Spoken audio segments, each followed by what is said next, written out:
સહજાત્મ સ્વરૂપ પરમ ગુરુ બધાને આવડતું હોય તો સાથે જ લેજો.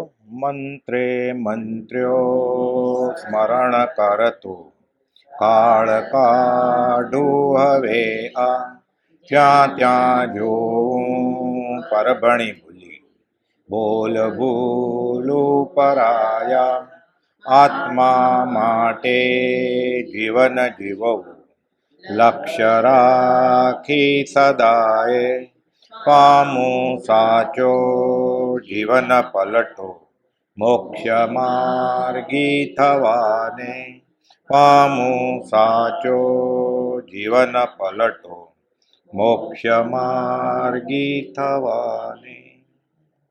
પૂજ્ય બ્રહ્મચારીજીએ આ સહજાત્મ સ્વરૂપ પરમ ગુરુ મંત્રનું મહાત્મ્ય બતાવ્યું છે. એના હસ્તાક્ષરમાં છે પત્ર સુધામાં. મંત્રે મંત્રો સ્મરણ કરતો. એ તો કહેતા કે આ સહજાત્મ સ્વરૂપ પરમ ગુરુ મંત્ર 14 પૂર્વનો સાર છે. ભલે ન સમજાય તો બીજું એ શું સમજાણું છે, એટલે કે એમ સમજી અને આનું આરાધન કરવાનું. મંત્ર તો ઘણા છે બધાના સંપ્રદાયમાં પોતપોતાને. એના સંપ્રદાયમાં હોય એ કુળ ધર્મે પાટીદાર હતા, પુષ્ટિ માર્ગીય, તો કંઠી બંધાવે. ગુરુ ન ગુરા ન રહેવાય એ નિયમ છે, એટલે આપે મંત્ર. શ્રી કૃષ્ણમ શરણમ મમ આપે, ઓમ નમો ભગવતે વાસુદેવાય આપે. એમ જૈનમાં મંત્ર તો ઘણા છે, પણ કે આપણે માટે તો આ સહજાત્મ સ્વરૂપ પરમ ગુરુ મંત્ર જીભને ટેરવે રેણ કરી દેવાનું, વેલ્ડિંગ કરી દેવાનું. પરમ કૃપાલદેવને પત્ર લખે છે, જાણે પરમ કૃપાલદેવ ભવાણિયા કે મુંબઈ બેઠા છે. પત્ર સુધામાં પત્ર ક્રમાંક 4 થી લઈને 22 સુધી 19 પત્રો કૃપાલદેવને પાઠવે છે. અને એમાં 8મો પત્ર છે, એમાં સહજાત્મ સ્વરૂપ પરમ ગુરુ મંત્ર કે તમે આપ્યો છે આ અનંત કીર્તનનું કીર્તન. આમાં 5 મહાવ્રતો છે, એટલે કોઈ દીક્ષા લીધી હોય સર્વસંગ પરિત્યાગી સાધુને 5 મહાવ્રત. એમ જેને મંત્ર આત્મસાત થાય એ પોતે સાધુ ઉપાધ્યાય આચાર્ય જ છે, તો પોતાને આત્મસાત થયો તો પોતા આચાર્ય હતા જ. આચાર્યને ક્ષરમાં એવું આચરણ હતું એનું ઉત્કૃષ્ટ. બધા આચાર્યના ગુણો એનામાં હતા બ્રહ્મચારીજી પ્રગટ કરેલા, અને એને અનુભવ થયેલો સહજાત્મ સ્વરૂપ પરમ ગુરુ મંત્રમાં. એટલે કૃપાલદેવને પત્ર લખે છે, 8મો પત્ર, કે સહજાત્મ સ્વરૂપ પરમ ગુરુ મંત્રમાં તમે આ 14 પૂર્વનો સાર અનંત કીર્તનનું કીર્તન આપી દીધું છે. સર્વ સ્ત્રોત્રોનો સાર. શાસ્ત્રમાં સ્તોત્ર એટલે ભગવાનના ગુણગાન ગાવાના હોય ને, એને સ્તોત્ર કહેવાય. એટલે એમનું કે ભક્તમાં સ્તોત્ર. તો માનતું આચાર્ય ઋષિનાથ ભગવાનના ગુણગ્રામ ગાયા છે. અમુક મંત્ર હોય, 9 વાર મંત્ર, અમુક ભક્તિ હોય, અમુક ભજન હોય. એમ સર્વ સ્તોત્રોનો સાર હે પરમ કૃપાળુ તે આ મહામંત્રમાં પીર્યો છે. અલ્પમતી અને અનેક આવરણ લઈને તે ઉકલતો નથી, પણ થોડું ઘણું મને ખબર પડી પ્રભુજીની કૃપાથી કે આમાં મને આમાં બધું છે. જો મારી પાત્રતા હશે તો આમાંથી બધું મને સમજાશે. પણ અવશ્ય તે જ સંસારથી તારી સર્વોત્તમ પદમાં સ્થિતિ કરાવશે એવી અતૂટ શ્રદ્ધા મારી વૃદ્ધિગત થતી જાય છે. કૃપાલદેવને લખે છે, મારી શ્રદ્ધા વધે છે કે હું આ મંત્ર કરતો જાઉં છું અને હું સંસારથી છૂટીશ. મને અહેસાસ આવે છે, ભલે એમાં જે મર્મ રહ્યો છે હજી મને ખબર નથી. એટલે સહજ આત્મ સ્વરૂપ, એટલે કૃપાલદેવ સહજ આત્મ સ્વરૂપ છે. એ કૃપાલદેવ જે કયો હોય બોધ, કૃપાલદેવનો બોધ કહે છે અમારા મને વિતરાગમાં ભેદ ગણશો નહીં. એટલે વિતરાગનો જે કાંઈ બોધ છે એ પ્રભુજીએ કયો એને. એટલે કોણ કે સહજ આત્મ સ્વરૂપ પરમ ગુરુ કે. એટલે કૃપાલદેવ હવે સહજ આત્મ સ્વરૂપ છે બ્રહ્મચારીજી માટે, અને પ્રભુશ્રીજી સહજ આત્મ સ્વરૂપ પરમ ગુરુ છે. એ બ્રહ્મચારીજીને આત્મસાત થઈ ગયું એટલે પોતાનું સંકેત થઈ ગયું, એટલે ખબર પડે હું આત્મા જ છું, એટલે પોતે સહજ આત્મ સ્વરૂપ જ છે.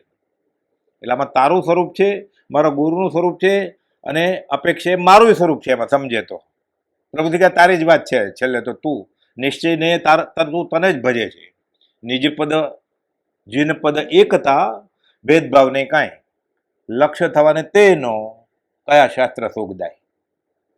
એટલે કહે છે સર્વ સ્તોત્રોનો સાર હે પરમ કૃપાળુ આ મંત્રમાં પીર્યો છે. અલ્પમતી અને અનેક આવરણને લઈને તે ઉકલતો નથી, પણ અવશ્ય તે જ સંસારથી તારી સર્વોત્તમ પદમાં સ્થિતિ કરાવશે એવી અતૂટ શ્રદ્ધા વૃદ્ધિગત થતી જાય છે. લખે જ કૃપાલદેવ મારી શ્રદ્ધા વધતી જાય છે. આપણે એમ કહી શકીએ મારી મુમુક્ષતા વધતી જાય છે. લખે છે કૃપાલદેવને લખે છે એ જ તારી સમીપ આવવાનું સાધન છે. અને નૌકાનો શઢ દૂરથી દેખાય તેવું આશા કેન્દ્ર છે, મને ખબર પડે છે કે હું છૂટીશ. શાસ્ત્રમાં આમ છે કે શરૂઆતમાં છે ને 6 મહિને એમ થાય ને સંકિત થયું છે, ખબર કેમ પડે? ખાલી એમ થાય આત્મા છે 6 મહિને, પછી 6 અઠવાડિયે, પછી અઠવાડિયે, પછી દિવસમાં એકવાર, પછી કલાકમાં એકવાર, પછી એને સતત અનુભવ થતો જાય. તો મને આમ થોડું થોડું ઝાખું ઝાખું દેખાય છે. એ તો પૂરું દેખાતું તો એમ જ સ્વભાવે કહ્યું જ ને, તમે મને એમ લાગે છે આ દેહનો ભાગ ને આત્માનો ભાગ બે ફાટ અલગ થઈ ગયો છે 8 દિવસ ત્યાં, તમે માન્ય રાખો તો. સર્વ હિંસા ટાળનાર એવું શુદ્ધ ચૈતન્ય સ્વરૂપ. છેલ્લે તો આત્મામાં સમાઈ જાય, પછી હિંસા જ ક્યાં રહે? એટલે 5 મહાવ્રત આમાં છે. હવે કેવી રીતે છે? પહેલું પ્રાણાતિપાત વિરમણ વ્રત, આ પહેલું વ્રત છે. સાધુ માટે મહાવ્રત, શ્રાવકો માટે અણુવ્રત. હિંસાનો ત્યાગ, સ્થૂળ હિંસાનો ત્યાગ. આપણે સૌથી મોટી હિંસા ભાવમરણ છે. ક્ષણ ક્ષણ ભયંકર ભાવમરણે આ જીવ રાચી રહે છે. પોતે પોતાનો ખૂની છે. બ્રહ્મચારી એક જગ્યાએ લખ્યું છે એક પત્રમાં કે જીવે કસાય કરતા ભૂંડું વર્તન પોતા ઉપર કર્યું છે. અનંતકાલથી પોતે પોતાનું ખૂન કરતો આવ્યો છે. કસાય તો એક બહુ પૂરતું, અને સારી નોકરી આપે તો બદલાવી લે. આ અનંતકાલથી પોતે પોતાનો વેરી છે. સૌથી મોટી હિંસા ભાવમરણ છે. જડ ભાવે જડ પરિણમે, ચેતન ચેતન ભાવ કોઈ કોઈ પલટે નહીં છોડી આપ સ્વભાવ. આ બૌદ્ધ વચનમાં કૃપાલદેવે અભયપદ આપ્યું છે કે તું ક્યારે મર જ નહીં. શા માટે મરતો જાતો? ક્ષણ ક્ષણ ભયંકર ભાવ મળે કેમ મરો છો? પોતે જ પોતાનો વેરી વિભાવમાં રાચીને મરે છે. આ ભાવ દ્રઢ થાય અને મરણ પ્રસંગે સજાત્મ સ્વરૂપ પરમગુરુ મંત્રમાં ચિત્ત એકતાન થાય તો મરણ પ્રસંગ પણ ક્ષોભ ન પમાડે. એને ખબર પડી જાય કે જડ ભાવે જડ પરિણામ છે, ચેતન ચેતન ભાવે, હું મરવાનું નથી. તો ભાડાની જગ્યાએ ખાલી કરવાનું પછી એટલું બધું દુઃખ ન થાય ને. ઓનરશિપની હોય તો દુઃખ થાય કે અમારી માલિકીની હતી, તો લીવ લાયસન્સ ઉપર હતો, ટાઈમ પૂરો થઈ ગયો છે ને, અવધિ ડિપોઝિટ એ પ્રમાણે જ આપેલી એને, તો હવે છે ને દુઃખ થાય. એગ્રીમેન્ટ હતા તો કે તારે ખાલી કરવાનું જ છે. એટલે પછી ક્ષોભ ન પમાડે. અને આ જ ખરી અહિંસા છે. એટલે પોતે ભાવ મરણ ન કરે, એટલે પોતે મરે નહીં. મરતી વખતે મરે નહીં, સમાધિ મરણ થઈ જાય. અને જીવતા જીવે મરતા આવડવું જોઈએ. આ દ્રવ્ય મરણ થાય ને ત્યારે મરતા શીખે, પરાણે મરવું પડે છે. એ જીવતા જીવતા જ મરતા શીખાય છે. કૃપાલ દો કે એકવાર તો ફરી ફરીને એને મરવું ન પડે. આ ઈચ્છવાનું છે. આ અંતરદયા છે. ભાવમરણનું આત્મઘાત ટળવું છે. આ ભાવમરણ ટળે, આત્મઘાત ટળ્યો નથી. અભયપદ પણ આ જ છે. આથી ઓછા આવ્યા બીજા સર્વ દુઃખો તો નજીવા જેવા છે, સ્વપ્નવત જણાય છે. અને વિભાવથી છૂટ્યો એટલે સ્વભાવમાં આવ્યો. બાકી કોઈ પણ દુઃખ હોય એક બહુ પૂરતું હોય. વધારેમાં વધારે માનો કોઈ રોગ થયો, કેન્સર ફેલાઈ ગયું, હાર્ટ એટેક આવ્યો કે બ્રેઇન હેમરેજ થયું, વધારેમાં વધારે મારી નાખે કેટલું? એક બહુ પૂરતો. આ ભયો બહુથી મારે છે. એટલે બાકી બધા દુઃખો અને બધા ભય આના કરતા નાના છે. હવે આવું થઈ જાય પછી કોઈ બાપા તો કરે જ નહીં ને મરણ વખતે. દવા કરો ને ડૉક્ટરને બોલાવવાનો, હોસ્પિટલમાં આવી જાવ. એટલે આર્તજન ન થાય. અને જાપમાં ઉપયોગ રહે ખાલી, એટલે સમાધિ મરણ તો થાય જ. ભલે એના ગ્રેડ હોય બધા. બેફાટ સંકિત લઈને દેહ છોડે, પ્રભુશ્રીજી જેવાય છોડ્યો, પણ ખાલી મંત્રો સ્મરણમાં ઉપયોગ રહે ને, એને પ્રભુશ્રીજીએ સમાધિ મરણ કહ્યું છે. કે બીજો કોઈ બોલતો હોય ને એનું ધ્યાન રહે ખાલી, એ પણ સમાધિ મરણ ગણવા યોગ્ય છે જી, એમ લખ્યું છે. એમ પ્રભુશ્રીએ કહ્યું છે. સામેવાળો સાંભળતો ન હોય તોય કહ્યું છે કે આત્મા સાંભળે જ ને. તમે જેમ છોકરો, 12 વર્ષનો છોકરો હતો, એટલે કે સીમાડાનો જ હતો, તો કે એ ન સાંભળે તો આત્મા તો સાંભળે જ ને, કે તમે બોલો, ભક્તિ તો કરો. બીજા સર્વ દુઃખો તો નજીવા સપનામાં જણાય છે. અને વિભાવથી છૂટ્યો એટલે સભામાં આવી જ ગયો. હવે ક્ષણ ક્ષણ ભયંકર ભાવમરણથી બચ્યો એટલે અહિંસક બન્યો. એ પોતે પોતાનું ખૂન કરતા અટક્યો એટલે કેટલું પ્રાણાતિપાત વિરમણ થઈ ગયું. મોહની ચિકાશ ગઈ, ઉદય પ્રયોગે કાલ નિર્ગમન કરતા કર્મ ચોંટે નહીં, હિંસા થાય નહીં. વિતરે ઉદય પ્રયોગ. તીર્થંકર કે કેવળીને ભલે પ્રથમ સમયે ઇરિયાપથ લાગે, શાસ્ત્રમાં છે. બીજે સમયે ઉદયમાં આવે ને ત્રીજે સમયે ખરી જાય. એટલે અત્યારે સિમંદર સ્વામી ચાલે ને તો ઇરિયાપથી કે એને લાગે, કશાની ચિકાશ નથી. પણ એટલે કોઈ બોલું મુંબઈથી ઈડર આવતા પહેલે સમયે બાંધે, બીજે સમયે ઉદયમાં આવે, ત્રીજે સમયે ખરી જાય, પછી ચોંટે નહીં. હજી આપણે એમ કર્મ બાંધ્યું પૂછે ત્યાં સુધી મેં ખરી ગયું હોય, એટલે બોલવામાં કર્મ બંધાય. ગોપાલે કહ્યું છે વીજળી કાંઈ વપરાય નહીં કે? ગોપાલ બોધ આપતો હોય આખી આખી રાત, તો લાઇટ તો હોય ને, દીવા હોય, ઇલેક્ટ્રિસિટી ન હોય તો એ કહેતા પછી પણ એને ચિકાશ ન હોય કશાય. અને એ ઉદયપૂર્વક બોલતા હોય, એને ઈચ્છા ન હોય. ગોપાલ તો એમ લખ્યું છે સામાન્ય સત્પુરુષ સંકિત થાય ને પછી ઈચ્છાથી બોધ ન આપે કાંઈ. પ્રભુશ્રી ક્યારેક 10 મિનિટ બોલીને મગનમાં વયા જાય, ક્યારેક 2-2 કલાક બોલ્યા જ કરે. ક્યારેક બ્રહ્મચારી કે તું લેતો વયા જાય, ચાલુ વ્યાખ્યાન વયા જાય. એને ઓફિશિયલ આપણે જેને વ્યાખ્યાન કહે ને ગણ પડે 9:30 થી 9:30, એવું લીધું જ નથી ક્યારેક. અને ક્યારેક 2-2 કલાક બોલે ઉદયપૂર્વક. બીજું સત્ય મહાવ્રત એટલે મૃષાવાદ વિરમણ વ્રત. ખોટું નહીં બોલવાનું એમ. ખરેખર તો પરમાર્થ સત્ય સંકિત થાય પછી જ આવે, પણ સ્થૂળ મૃષાવાદનો આપણે ત્યાગ કરી શકીએ. એમાં કંઈ ફાયદો જ ન હોય ઘણીવાર, તોય ખોટું બોલતા હોય આપણે ઘણીવાર જોક મારવા માટે એવું બધું. એટલે મૃષાવાદ વિરમણ વ્રત, આ મંત્ર સત અને અસત બંને વચ્ચે ભેદ સમજાવી સતમાં એટલે સત્ય સ્વરૂપમાં સ્થિર કરનારો છે આત્મામાં. એટલે બધું અસત નીકળી જશે, એટલે ખોટું જૂઠ નીકળી જશે બધું. સત્યવ્રતનું મૂળ આ મંત્ર છે. સજાત્મ સ્વરૂપ પરમગુરુ કે નિશ્ચયને પોતાના સ્વરૂપથી જે વેગળો છે તે વિભાવમાં છે, તે અસતમાં છે, તે મિથ્યા મોહમાં છે. સ્વને ભૂલ્યો કે જૂઠે જૂઠા જગતમાં કૂટાવાનો. પ્રભુથી કહેતા આખું ઠગારું પાટણ છે, બધું જૂઠ. આપણે જેને વ્યવહારમાં નીતિ કહીએ છીએ ને એ બધું જૂઠે જૂઠ છે, બદલ્યા કરે. પહેલાં ઘણી બધી પત્ની કરવાની છૂટ હતી. ભરત ચક્રવર્તી તદ્ભુ મોક્ષગામી હતા. કૃષ્ણ ભગવાન નહીં, એક પત્ની વ્રત નહોતી કાંઈ, 2 પત્ની હતી. તો હવે નિયમ છે કે એક જ હોવી જોઈએ આર્ય સંસ્કૃતિમાં, હિન્દુને એમ. આ તો બધું સમાજ વ્યવસ્થા છે, એને આત્માને કાંઈ સંબંધ નહીં, બધું જૂઠે જૂઠ છે, દેશ કાળ પ્રમાણે બદલાય. એટલે કહે છે કે જે સ્વરૂપથી વેગળો છે તે વિભાવમાં અસત્યમાં મિથ્યા મોહમાં છે. સ્વને ભૂલ્યો કે જૂઠે જૂઠા જગતમાં કૂટાવાનો છે. બ્રહ્મ સત્ય જગત મિથ્યા વેદાંતમાં કહે છે. ખાલી આત્મા જ એમાં એમ કે છે વેદાંતમાં કે આ બધું સૃષ્ટિ જે દેખાય છે ને બધી, એ ભગવાનનો જ એક ભાગ છે, એણે માયા રચી છે. માયા એટલે સંસ્કૃતમાં 6ઠ્ઠી વિભક્તિ છે. યા એટલે સ્ત્રીલિંગ છે, સા યા એમ. મા એટલે નથી, એટલે જગત કંઈ છે જ નહીં, ખાલી આત્મા જ છે. એટલે બ્રહ્મ સત્ય જગત મિથ્યા, બાકી બધું જૂઠ જ છે, જૂઠે જૂઠ. તો ઉપદેશ બોધ માટે એ બી બરોબર જ છે વેદાંતનો સિદ્ધાંત. ભલે નિશ્ચય ને પછી એમ છે, તીર્થંકર એમ કે છે જે દેખાય છે જે નથી દેખાતું એ છે. વેદાંત એમ કે છે જે દેખાય છે એ કંઈ છે જ નહીં. તને એમ લાગે છે કે આ ઘર, આ પત્ની, આ બાપા, આ ભાઈ, એવું કંઈ છે, ખુરશી, તને માયા છે, એવું કંઈ છે જ નહીં. તો ઉપદેશ માટે એ સાચું જ છે. બ્રહ્મ સત્ય જગત મિથ્યા. એ આત્મા જાગે, જાગીને જોવ તો જગત દિશે નહીં. ઊંઘમાં અટપટા ખેલ પાસે નરસિંહ મહેતા કહે છે. સૃષ્ટિ મંડાણ છે ઈણ વિધ એની પેરે, બ્રહ્મ લટકા કરે બ્રહ્મ પાસે, બધું આત્મા જ છે. ઉપદેશ માટે એ બી સિદ્ધાંત બરોબર. પ્રભુજીને ગોપાલભાઈ કહ્યું, હમણાં એમ જ માનો તોય વાંધા નથી. આત્મા એક છે કે અનેક છે, હમણાં કે તે કાંઈ નડતું નથી આપણે. તમે તૈયાર થઈ જાઓ. જગત તો મિથ્યા છે, બ્રહ્મ જ સત્ય છે, હતું અને છે. તેમાં લેપાયો, આ જગતમાં તે મહાજૂઠમાં લેપાયો. ગોપાલ લખ્યું છે 214માં, અભેદ દશે આવ્યા વિના જે જગતની રચના જોવા જશે એ બંધાશે. આપણે ક્યાં સંકિત થયું છે કે આપણે બધું ગમે જ ને. લોકો તો કહે છે આ વેકેશનમાં થાઈલેન્ડ જવું છે, સ્વિટ્ઝરલેન્ડ જવું છે. એમને ઈચ્છા કરે તોય બંધાય, તો જાય એનું શું થાય ત્યાં? ઘણા એમ કે પર્યુષણ કરવા ગોવા જવું જ પછી,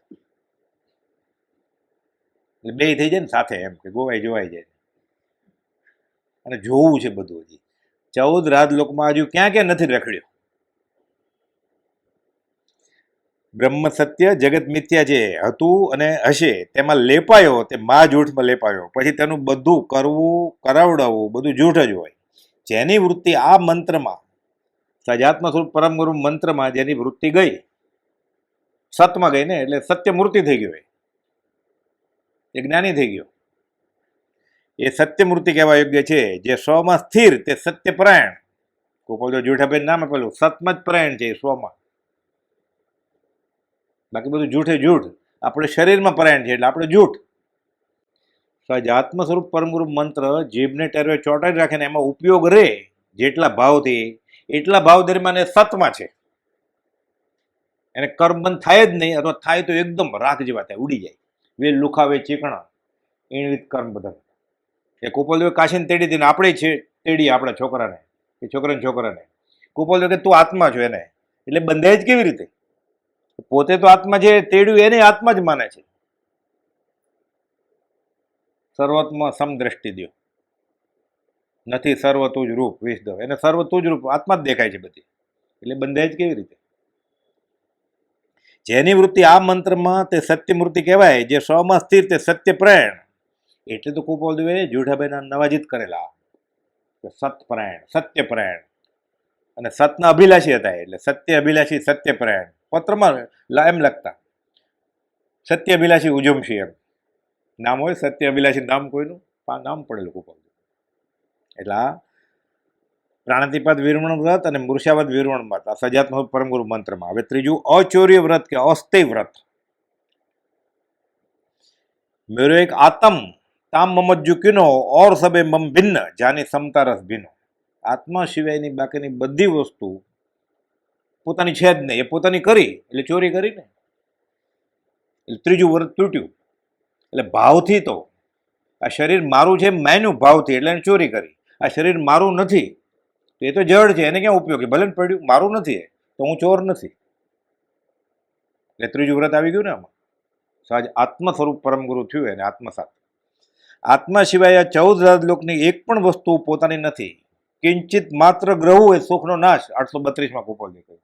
પકડ્યું કે મેર્યો, એને કોઈ પણ ઈચ્છા થઈ એટલે એ પ્રકારનું કર્મ બંધાણું પકડ્યું એટલે હવે રખડવા લાગે. શુભ કે અશુભ,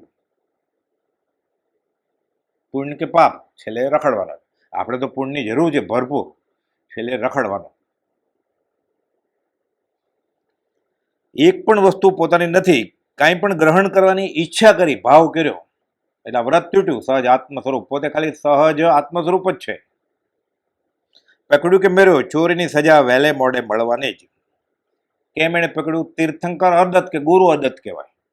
જેની પાસે ગુરુ હોય હાથ પગવાળા તો એનાય ગુનામાં આવ્યો, કેમ કે આત્મજ્ઞાની ગુરુ છે તો એ આ પકડવાનું છૂટ આપે જ નહીં ક્યારે. અને પકડવાની છૂટ આપે છે એ આત્મજ્ઞાની ગુરુ હોય જ નહીં ક્યારે. પકડવાની છૂટ ન આપે તો પરણવાની તો આપે જ ક્યારે છૂટ? ભેદી વાત છે. એ બે વાર પરણે, જ્ઞાની કહે જ નહીં ક્યારે. એ સારું છે એમ તો કહેવાય જ નહીં ને. તીર્થંકર અદત્ત કે ગુરુ અદત્ત, સાધુ અને ગૃહસ્થ બંનેને લાગુ પડે છે. એટલે તીર્થંકરે કહ્યું એ પ્રમાણે આપણે કે સાધુ ન કરતા હોય, અથવા આપણે ગુરુજીએ કહ્યું એ ન કરતા હોય, એટલે આપણે ચોરી કરીએ છીએ. એટલે આ ત્રીજા વ્રતનો ભંગ થયો ને.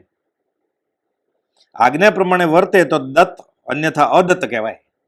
પત્ર સુધામાં બ્રહ્મચારીએ સમજાવ્યું છે 882 પત્ર કે તારી કઈ વસ્તુ છે જ નહીં આત્મા સિવાય. આપણે બોલીએ જ પ્રાર્થના, મેરો એક આતમ તામ મમજ્જુ કિનો.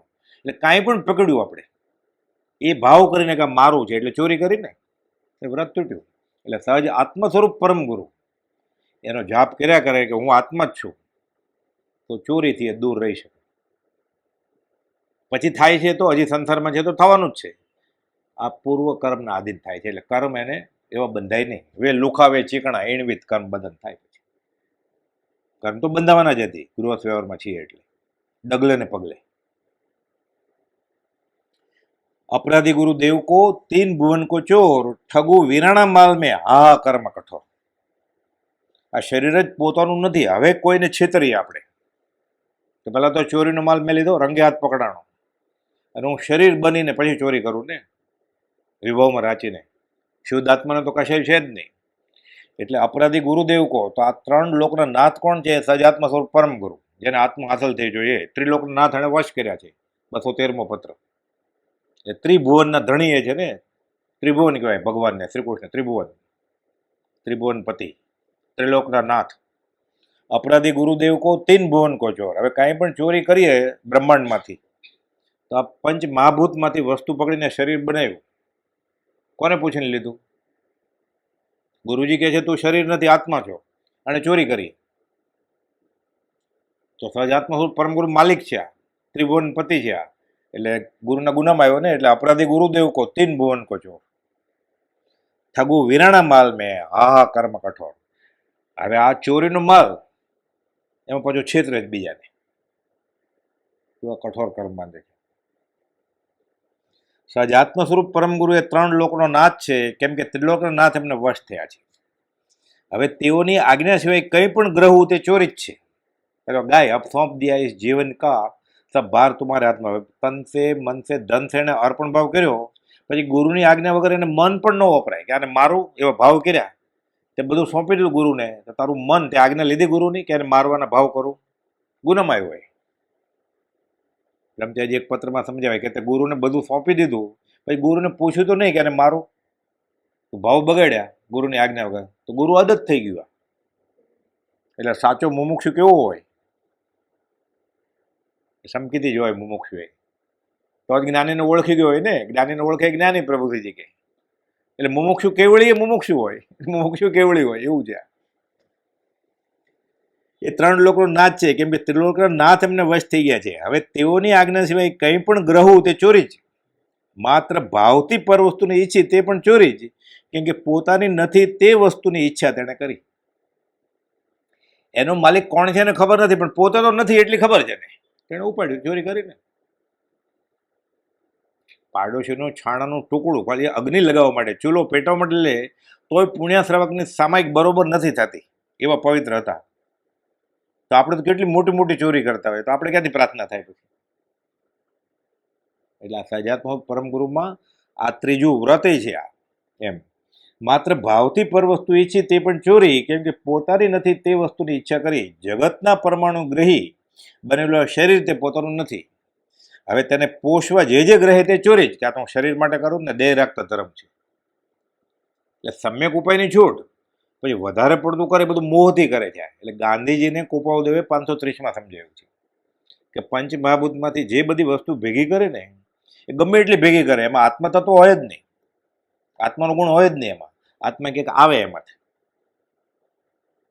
પછી મરી જાય ત્યારે પંચ મહાભૂતમાંથી જે ભેગું કર્યું એ બધું વયું જાય. આત્મા તો બીજે ક્યાંક વયો જાય. ઓલું તો જડ હતું, એની જગ્યાએ જાય. એટલે હાડકું કે ચામડી કે માંસ બળે, કાર્બનની જગ્યાએ પાણી, પાણીની જગ્યાએ આયન, મેગ્નેશિયમ, કેલ્શિયમ, એ બધું હાડકાનું. એમાંથી પાછું દૂધ થાય, એમાંથી ઘાસ ઉગે, એ ગાય ખાય, ગાય દૂધ આપે, બધું સર્ક્યુલેશન ચાલુ જ રહે. પંચ મહાભૂતમાંથી બનેલું શરીર 5 મહાભૂતમાં જાય. તે તારું માનું લે ચોરી કરેલી તે. બ્રહ્માંડના માલિક કોણ છે? ત્રિભુવન સહજાત્મ સ્વરૂપ પરમ ગુરુ, એના ગુનામાં તું આવે, કેમ કે તે મંત્ર આત્મસાત કર્યો નથી અને માન્યા નથી તે, એટલે તું ચોરી કરે છો એમ. પારકી જે પોતીકી કરી તે મરણ વખતે તો છોડવી જ પડશે, અને તે છોડતા મારાપણાની માન્યતા હોવાથી દુઃખ પણ બહુ વેદા છે. એટલે સમાધિ મરણ કરે, આ સહજાત્મ પરમ ગુરુ મંત્ર એને આત્મસાત થાય, અને મરતી વખતે આ ભાવ ન હોય એટલે છૂટી જાય, એટલે સમાધિ મરણ થાય. પછી એ અર્થ ન ખબર હોય ને, બ્રહ્મચારી તો અર્થ કર્યો છે, પણ જ્ઞાનીની આજ્ઞા એ કર્યા કરે. ભલે ઉત્કૃષ્ટ સમાધિ મરણ ન થાય, પણ ભલે ને મધ્યમ ગ્રેડનું થાય. છેલ્લે સમાધિ મરણ તો થયું, એટલે ભવના અસમાધિ મરણ ટળી જાય. પછી એકવાર સમાધિ મરણ થાય એટલે પછી ને ભવે આના કરતાં સારું જ થાય. ફરી વાર એ અસમાધિ મરણમાં મરે જ નહીં, પછી એકવાર સમાધિ મરણ થાય તો એ નિયમ છે પાછો. એટલે પારકી જે પોતેગી કરી તે મરણ વખતે છોડવી જ પડશે, અને તે છોડતા મારાપણાની ખોટી માન્યતા હોવાથી દુઃખ પણ બહુ વેદા છે. ચોરીનો માલ શાંતિનું કારણ કેમ હોય? પકડાઈ જાય છે એવું તો થાય જ ને. હવે જો કોઈ ચોર કે લૂંટારાની જ્ઞાતિવાળામાંથી કોઈને લાવી તેને શાહુકારનો પટ્ટો પહેરાવી દે, ત્યાં સુધી તે શાહુકાર સાથે હોય. બ્રહ્મચારી જે લાંબો પત્ર લખ્યો છે કે શાહુકાર, ત્યાં સુધી એને કોઈ ચોર ન કહે, એ કોઈને વોચમેન બનાવી દે, પોલીસ ડિપાર્ટમેન્ટમાં જ ભરતી કરી દે, હતો ચોર, એને પટ્ટો છે ને પોલીસ ડિપાર્ટમેન્ટનો નંબર છે એનો. એમ સહજાત્મ પરમ ગુરુ એણે આત્મસાત કરી લીધો, અનંતકાળનો ચોર છે. હવે કોઈ એને આંગળી નહીં ચીંધી જ્યાં સુધી આનું આ કવચ છે ત્યાં સુધી, કે આ તો વોચમેન છે, આ તો પોલીસ છે. સહજાત્મ સ્વરૂપ પરમ ગુરુ મંત્રના સ્મરણમાં ઉપયોગ રાખે ત્યાં સુધી તે પણ શાહુકારમાં ખપશે. પટ્ટો કાઢી નાખ્યો એટલે પાછો વિવાહમાં રાચવા મળ્યો ચોરી, તો માર પડશે એને, સંસાર ભેટમાં મળે છે પાછો. એ મરતા સુધી આ રાખે એટલે ચોરી નથી કરતો એ શાહુકાર તરીકે, એટલે સમાધિ મરણ થાય જ એને. એટલે 18 પાપ તનક છોડીને મરે ભાવથી. કરે તો છે દ્રવ્યથી, તો એને કરવા નથી, થાય છે. જે સંજોગોમાં મૂકાણો એને બરોબર નથી થતું, એમાં કાંઈ નહીં, એ તો બરોબર છે, તો મરી ગયો. ન છૂટકે કરવું પડે એમાં બહુ હલકા કર્મ થાય, એ લુખા, અને એમાં કાંઈ વાંધો નહીં તો એને અનંત અનુબંધી બંધાય, નિર્દ્વંદ પરિણામ હોય. દયાની લાગણી બુઠી થઈ જાય, એમાં કાંઈ વાંધો નહીં, એમાં કાંઈ વાંધો નહીં. એને કોઈ ચોર કે લૂંટારો હવે કહી શકે નહીં, કારણ તેની પાસે શાહુકારનો પટ્ટો છે. શાહે વાણીઓ રળી ખાય તે મુજબ આ મંત્રના શરણથી પરભાવને ઓળખી, પરભાવને ત્યજી સ્વભાવમાં રહે તો અસ્થિ વ્રતનો પાળનાર બન્યો. એટલે સમાધિ મરણનું ઉત્કૃષ્ટ કારણ થયા સહજાત્મા સ્વરૂપ પરમ ગુરુ. બ્રહ્મચર્ય વ્રત આ તો ખાસ, એ સહજ બ્રહ્મચર્ય, ન પરણવું એમ નહીં, બ્રહ્મચર્યા, આત્મામાં ચર્યા, 5 ઇન્દ્રિયો. ખાલી ન પરણવું એ બ્રહ્મચર્ય નહીં, તોય બહુ મોટી વાત છે ન પરણવું એ પણ. ઋષભનાથ ભગવાનના ગણધર પુંડરીક ગણધર ભગવાન ઋષભનાથને પૂછે છે કે આ બળદ ગાયનો સંગ નથી કરતો તો એને બ્રહ્મચર્યનું ફળ મળે? તો બધા એકવાર તો દેવલોકમાં જાય જ. ઋષભનાથ ભગવાન કહે છે કો વશે કો મને, એને છોડતા જ નથી, ખેતીમાં રાખ્યો છે એટલે ગાયનો સંગ નથી તોય દેવલોકમાં જાય. તો ઈચ્છાથી આત્માર્થે જે પાળે એને કેટલું ફાયદો થાય. એટલે કહે છે મૈથુન વિરમણ વ્રત બ્રહ્મ તે જ ત્રૈલોક પ્રકાશે કે એવું આત્મ સ્વરૂપ. બ્રહ્મ એટલે આત્મા, સહજ આત્મ સ્વરૂપ એટલે આત્મા, શુદ્ધ સ્વરૂપ. અને નિશ્ચયને શુદ્ધ સહજ આત્મ સ્વરૂપ અને તેમાં જ રમણતા, એટલે બ્રહ્મમાં રમણતા, આ બ્રહ્મચર્ય, આ સાચો બ્રાહ્મણ બ્રહ્મમાં રમે. અને તેને જેમાં એટલે આત્મામાં તે ઉપયોગ સતત વર્તે તે ખરો બ્રહ્મચારી. એટલે સહજાત્મ સ્વરૂપ પરમરૂપ મંત્રમાં જે લીન છે એ બ્રહ્મચારી છે, એ ભગવાન સમાન છે. પ્રભુજીએ આ બ્રહ્મચારી નામ આપ્યું છે, દશા કઈ હશે બ્રહ્મચારીજી. પોતે બ્રહ્મચારીની દ્રઢતા કુપોલદેવ પાસે લીધેલી અને એને જાહેરમાં કહ્યું કે આ નામ જ બ્રહ્મચારી પાડ્યું. એટલે બ્રહ્મચારીજીનું બ્રહ્મચર્ય કેવું હશે? નૈષ્ટિક બ્રહ્મચર્ય કહેવાય. 9 વાળ અને શુદ્ધ રીતે પાડે. અને જેને તે ઉપયોગ સતત વર્તે તે ખરો બ્રહ્મચારી. સહજાત્મ પરમ ગુરુ મંત્રમાં લીન, તે જ આત્મ સ્વરૂપમાં લીનતા. કેમ કે આત્મા અને સદગુરુ એક જ સમજવા. કુપોલદેવે ઉપદેશાયમાં સમજાવ્યું છે કે ગુરુજી છે ને સહજ આત્મા સ્વરૂપ પરમ ગુરુ, એ આત્મા જ છે. તને શરીર દેખાય છે હજી ચામડાની આંખથી. બ્રહ્મચારી કે પ્રભુશ્રી જયારે કુપોલદેવની પ્રાર્થના કરે ત્યારે એને આત્મા જ દેખાય. એ વસોમાં 57 થયું. પ્રભુશ્રી કે આપને ખબર પડી કે અમે જેની સાથે વાત કરીએ છીએ, અમને જે બોધ આપે છે એ આત્મા છે, માણસ નથી. આપણે તો માણસ દેખાય તોય ઘણું ઘણું એ યાદ રહેતો. એ સહજ આત્મ સ્વરૂપ છે. એટલે આત્મા અને સદગુરુ એક જ સમજવા. આ વાત વિચારથી ગ્રહણ થાય છે. તે વિચાર એ કે દેહ નહીં અથવા દેહને લગતા બીજા ભાવ નહીં, પણ સદગુરુનો આત્મા જ સદગુરુ છે. તો બાકી બધું છે તો ઝવેરી બજાર, પેઢી, છોકરા, છૈયા, કુટુંબ એ ઉદયપ્રયોગ છે. એને મતલબ જ નથી, એને માયના જ નથી પોતાનો. એ તો એવડી કાશીને કહે જ નહીં ને તું આત્મા છે. છેલ્લે દિવસે દૂર રાખે જ નહીં ને, જબક બાને દેવા માટે દૂર રાખજો. પણ પછી ક્યારે મળશો? અને હતા જ નહીં તો એ દેવા માટે એની માં નહોતા અને જબકભાઈ એની પત્ની નહોતા, કારણ કે પોતે શરીર જ નહોતા તો પોતે કોના છોકરા થાય?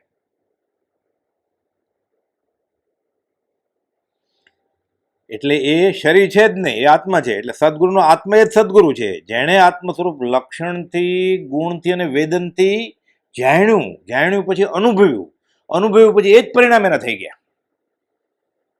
એટલે સહજ આત્મ સ્વરૂપ થઈ ગયા. એટલે લિખિતનમાં લખે છે સહજ આત્મ સ્વરૂપ.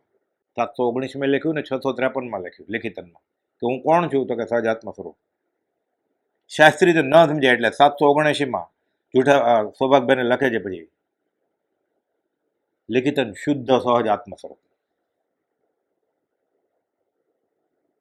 એટલે આપણે આ ઓળખાણ થાય એટલે કુપોલદેવ લખ્યું છે 394, 395, 396 તે પુરુષને એટલે શ્રીમદ રાજચંદ્રને તેના વચન આદિના યોગે ઓળખાણ થાય.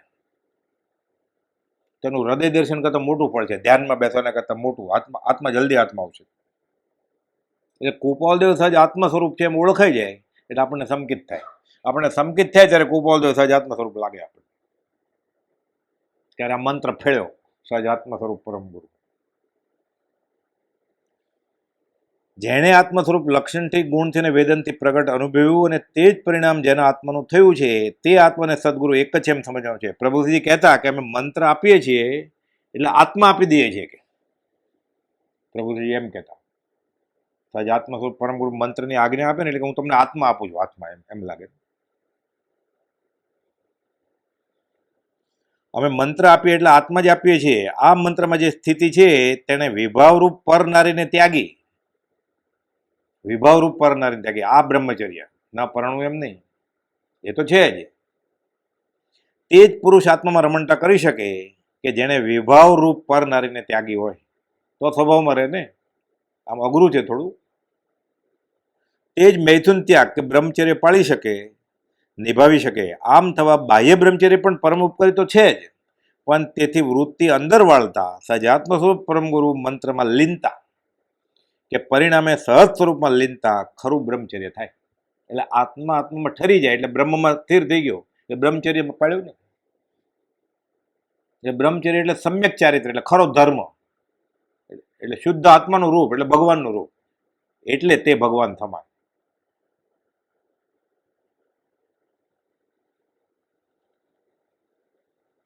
આ મંત્રમાં લીનતા અને પરિણામે સહજ સ્વરૂપમાં લીનતા કે ખરું બ્રહ્મચર્ય પામી શકે અને ચોથું વ્રત ખરા અર્થમાં પાળ્યું ગણાય અને તે રીતે તે દીપી ઉઠે. બ્રહ્મચર્યની આ વિશાળ ભાવનામાં સર્વ સદ્ધર્મની સમાપ્તિ સાર નિચોડ આવી જાય છે. આ જ ઉપનિષદમાં વાત છે કે ઠરી જાય સ્થિત પ્રજ્ઞ. અર્જુનને શ્રી કૃષ્ણ બોધ આપે છે ગીતામાં, હા, કે તારી પ્રજ્ઞા ઠરી જવી જોઈએ તારામાં, 5 ઇન્દ્રિયમાં નહીં, મનમાં નહીં. મન તો બહુ ચંચળ છે કે પવનથી કાબુમાં નથી આવતું. તો મારી ભક્તિ કરતું અનન્ય ભક્તિથી.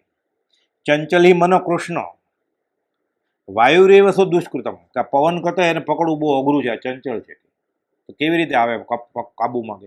કે મારી ભક્તિ કર. પુરુષ સ પર પાર્થ ભક્ત્યા લભ્યતે અનન્ય, કે અનન્ય ભક્તિ કર. 212માં કુપાલ અનન્ય ભક્તિ, હા, એના જેવી બીજી નહીં, તો હું મળી જાઉં. એટલે સહજાત્મ પરમ ગુરુ જે આત્મસાત કરે ખરો બ્રહ્મચારી એ બી જ્ઞાની જ હોય, અને એ જેને ભજે છે એ તો પરમ જ્ઞાની છે. જે જીવ ભવને કાંઠે આવી પહોંચ્યો હોય તેને જ જ્ઞાનીને હાથે શીલ વ્રત મળે, પ્રભુજી કહે છે. તો બ્રહ્મચારીજીને શીલ વ્રત પ્રભુજી આપ્યું, એટલે ભવને કાંઠે બ્રહ્મચારી આવી ગયા હોય ને, તેને આપવા વાળો તો આવી જ ગયો હોય ને. જાહેરમાં પ્રભુજીના બોધમાં આવે છે કે જે જીવ ભવને કાંઠે આવી પહોંચ્યો હોય તેને જ્ઞાનીને હાથે શીલ વ્રત મળે છે. એ તો આપે જ નહીં ને. કુપોદેવ ઉપદેશ એમ લખ્યું છે, જે આચાર્ય શિષ્યનો નાનામાં નાનો ગુનો જાણતા નથી એ આચાર્ય થવા લાયક જ નથી. એ 5મું અપરિગ્રહ કે પરિગ્રહ પરિમાણ વ્રત. સહજાત્મ પરમગુરુ મંત્રમાં આ 4 વ્રત તો છે જ, બ્રહ્મચર્ય વ્રત તો છે જ. હવે 5મું વ્રત, પરિગ્રહ રૂપી ગ્રહ નડે ત્યાં સુધી શાંતિ હોય નહીં. આ મંત્ર સ્મરણ કરવાનું ચિત્ત સહજાત્મ સ્વરૂપ પરમ ગુરુમાં લીન થયું કે તેને કૃતાર્થ પરિતૃપ્ત એવું ગુરુનું ઓળખાણ થાય, એને શાંતિ થાય. શાંતિ પમાડે અને સંત કહીએ એના દાસના દાસ થઈને રહીએ, ઠરી જાય ગયું. શુભ શીતલતામય છાંય રહી તે આવે છે ને, શુભ શીતલતામય, એમ ઠરી જાય ગયું, બળ્યો જળ્યો આવતો હોય, ઠંડક લાગે એને. તો આજ આત્મ સ્વરૂપ પરમ ગુરુ એવા ગુરુમાં ઠરે ત્યારે, એટલે આ મંત્રનો ખરો જાપ કરે તો. પછી એને કંટાળો ને એટલે આ બધું નવું શોધ્યું એને, ખંજરીને ઢોલ ને નગારા ને બધું. આ ભાગ જ નથી ભક્તિનો. આ ઠરી જવાની વાત છે, એમાં ઉત્તેજનાની વાત જ કેવી રીતે હોય? પણ ઓલું ગમે ને, અનાદિકાલથી અભ્યાસ છે એનો.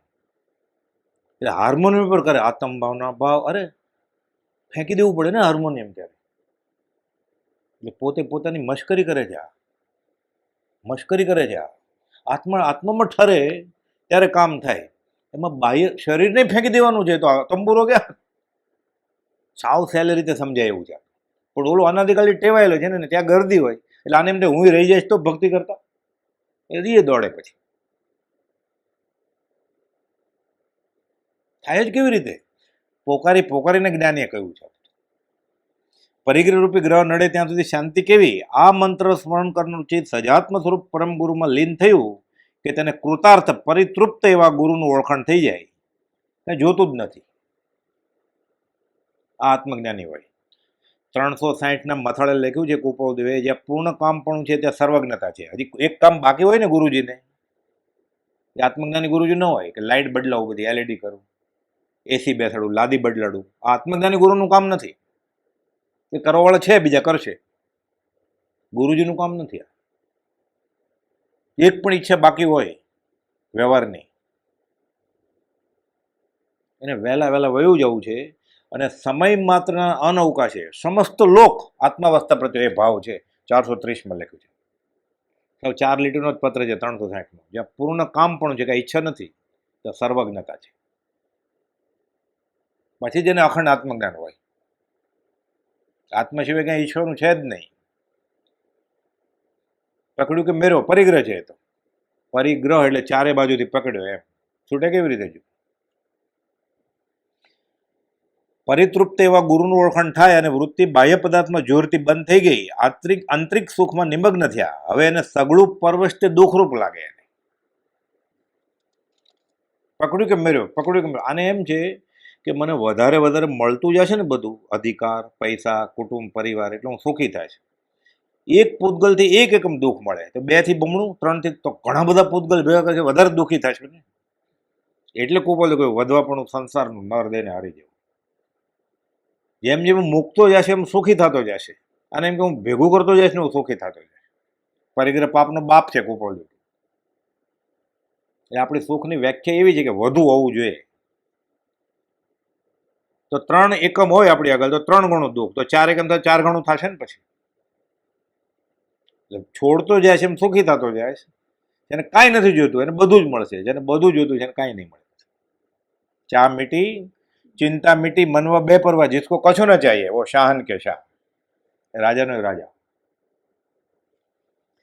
સગળું પરવેશ તે દુઃખરૂપ લાગે ને સ્વવશ એવા સજાત્મ પરમગુરુ કે મૂળ શુદ્ધ પદ સ્વયંમાં સુખ જણાય. પછી પ્રતિતિ વર્તે કે મારે પર વસ્તુમાં નથી મૂંઝવવું, પર વસ્તુમાં નહીં મૂંઝવો, એની દયા મુજને.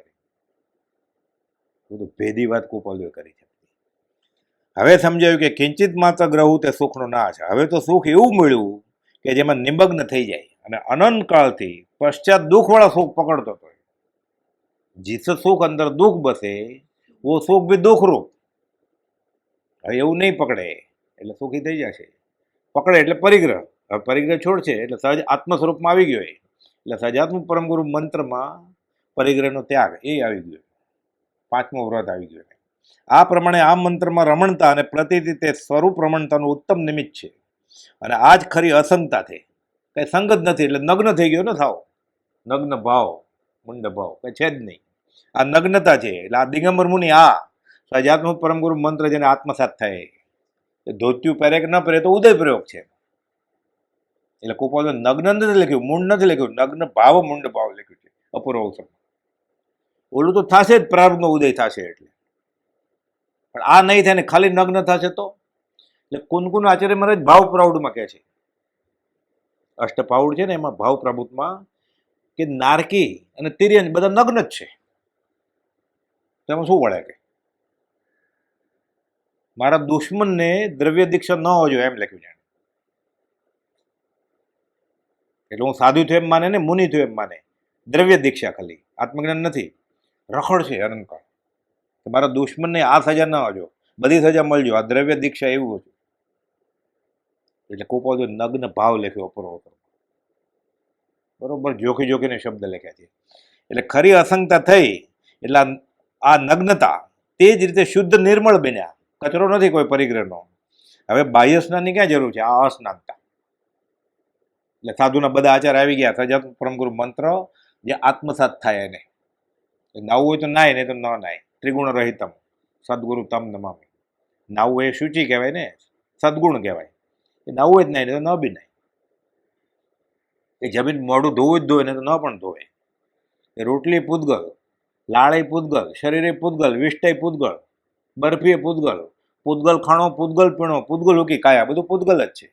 એ સહજ આત્મ સ્વરૂપ છે. એટલે તામસિક ગુણ તો નહીં, રાજસિક ગુણ ભોગવેલું એ તો નહીં. મારા સદગુરુ ત્રિગુણ રહિત, સદ એને સાત્વિક ગુણ નથી. 10મો શ્લોક દેવવંદનનો, બ્રહ્માનંદમ પરમ સુખદમ, છેલ્લે આવે છે ને ત્રિગુણ રહિતમ. દાઢી કરવી હોય તો કરે, કુપોલ ન કરે. આખું મૂંડી નાખ્યું ચરોતરમાં. હજામને કહ્યું ને, હજામને તો હજામ કંઈ કાંઈ બોલતા નહોતા. મલભાઈ આ શું કર્યું? તો કે કાંઈ બોલતા જ નહોતા. એટલે મૂછ બૂછ બધું.